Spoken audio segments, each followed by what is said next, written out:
За ниските, за високите, за малките, за големите, за семейството.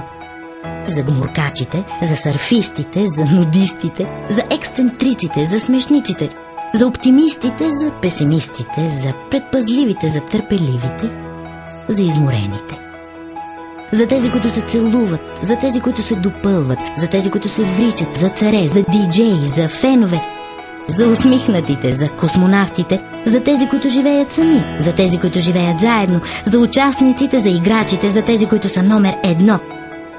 За невинните, за силните, за отговорните, за оригиналните, за отворените, за консервативните, за пресметливите, за любознателните, за антикварите, за тези, които те обичат, за тези, които не те обичат, за тези, които те обичат малко, за тези, които те обичат много, за слънчевите дни, за дъждовните нощи, за тези, които са тук, за всички нас, за теб.